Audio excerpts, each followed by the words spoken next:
कली कहते हैं, महाराज परीक्षित आपने अपने मनचाहा 4 स्थान हमें दिए हैं, अब मेरा मनचाहा 1 स्थान मुझे दे। तब परीक्षित महाराज कहते हैं, नहीं कली, ये 4 स्थान तुम्हें तो मैंने दिए हैं और 5वां स्थान नहीं मिलेगा तुम्हें। तब कली कहते हैं कि जो चारों के चारों स्थान सब तो अपवित्र हैं और ये पवित्र अपवित्र का ज्ञान सब में है। कितना बड़ा पवित्र व्यक्ति क्यों ना हो, पवित्र अपवित्र का ज्ञान सब में है, धर्म अधर्म का ज्ञान सब में है, कर्म अकर्म का ज्ञान सब में है। यदि कोई कहे कि मुझे तो भान नहीं था, मुझे तो ज्ञान नहीं था कि ये गलत है, तो सोच लेना वो झूठ बोल रहा है। यदि कर्म अकर्म का ज्ञान एक 5 वर्षीय बालक को हो सकता है, तो हम 5 से 50 वर्ष के हो गए, हमें नहीं पता कि कौन सा कुकर्म है कौन सा सुकर्म है। छोटे छोटे बच्चों को हमने बहुत झूठ बोलते हुए देखा है। 5 वर्ष के 7 वर्ष के बच्चे झूठ बोलते हैं। कब बोलते हैं? जब वो जानते हैं कि मुझसे गलत हो गया, मैंने गलत कर दिया, अब स्वयं को बचाने के लिए कहीं माता पिता ना डांटे इसलिए वो झूठ बोलता है। तो कर्म कर्म का ज्ञान सब में होता है। इसी प्रकार कली को भी पवित्र अपवित्र का ज्ञान था। तो कली के बहुत निवेदन पर परीक्षित महाराज कहते हैं, ठीक है कली, मैं तुम्हें तुम्हारे मनचाहा स्थान प्राप्त करवाऊंगा, तुम्हें दूंगा, पर मेरा भी एक शर्त है। अब शर्त कैसा? परीक्षित महाराज कहते हैं, कली तुम यदि अपने युग में से, कलियुग में से 5000 वर्ष मुझे दान करोगे तो मैं तुम्हें तुम्हारा मनचाहा स्थान दूंगा।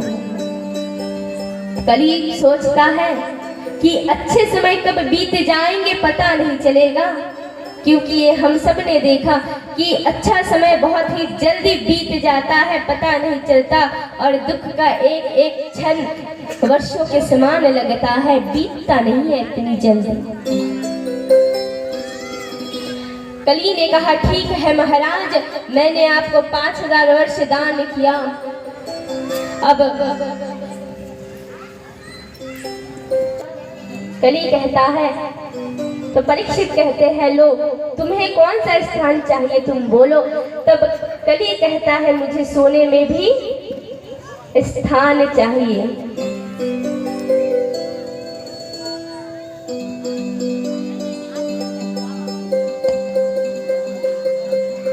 कली कहता है, मुझे सोने में भी स्थान चाहिए, पर परीक्षित महाराज कहते हैं, तुम्हें सोने में स्थान नहीं दे सकते, क्योंकि कोई व्यक्ति कुछ भी छोड़ सकता है पर सोना नहीं, क्योंकि सोने का जो तात्पर्य है, जो भावार्थ है, वो है अहंकार।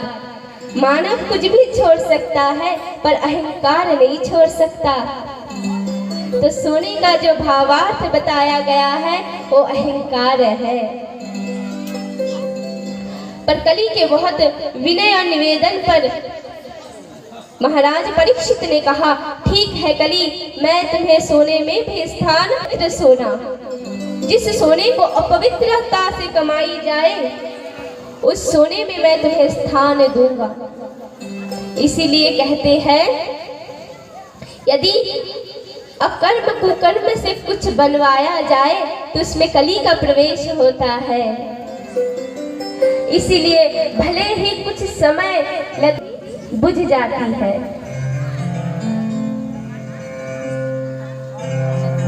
कोई सोचे मुक्ति मिल जाएगी तो यह भावना ना रखे।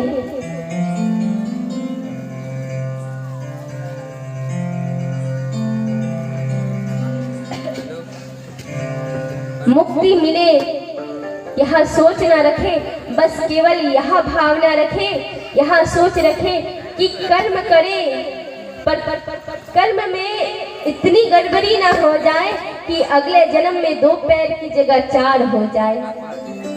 केंद्र कर्म पे रखे। हम तो कहेंगे किसी और पे ध्यान मत दे, कौन क्या कहता है, कौन क्या सुनता है, इसमें आप ध्यान ना दें, केवल कर्म पे ध्यान दे, क्योंकि मानव जीवन में कर्म प्रधान है। कोई कहे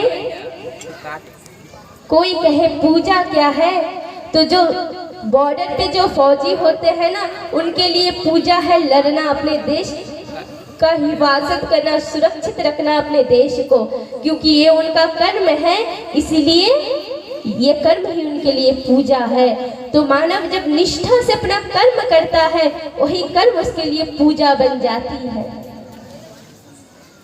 श्री राधे, वही कर्म उसके लिए पूजा बन जाती है। तो परीक्षित महाराज कहते हैं, मैं तुम्हें स्थान दूंगा, पर जो अधर्म से कमाया जाएगा सोना, उसमें तुम्हारा स्थान होगा।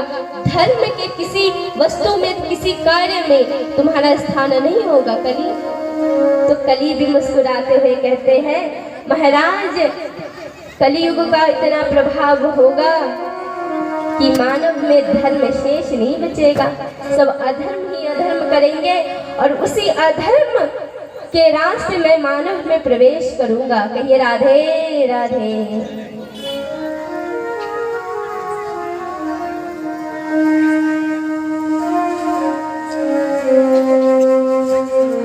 परीक्षित महाराज ने कली को सोने में भी स्थान दे दिया। उसके पश्चात परीक्षित महाराज अपने नगर, अपने महल आए।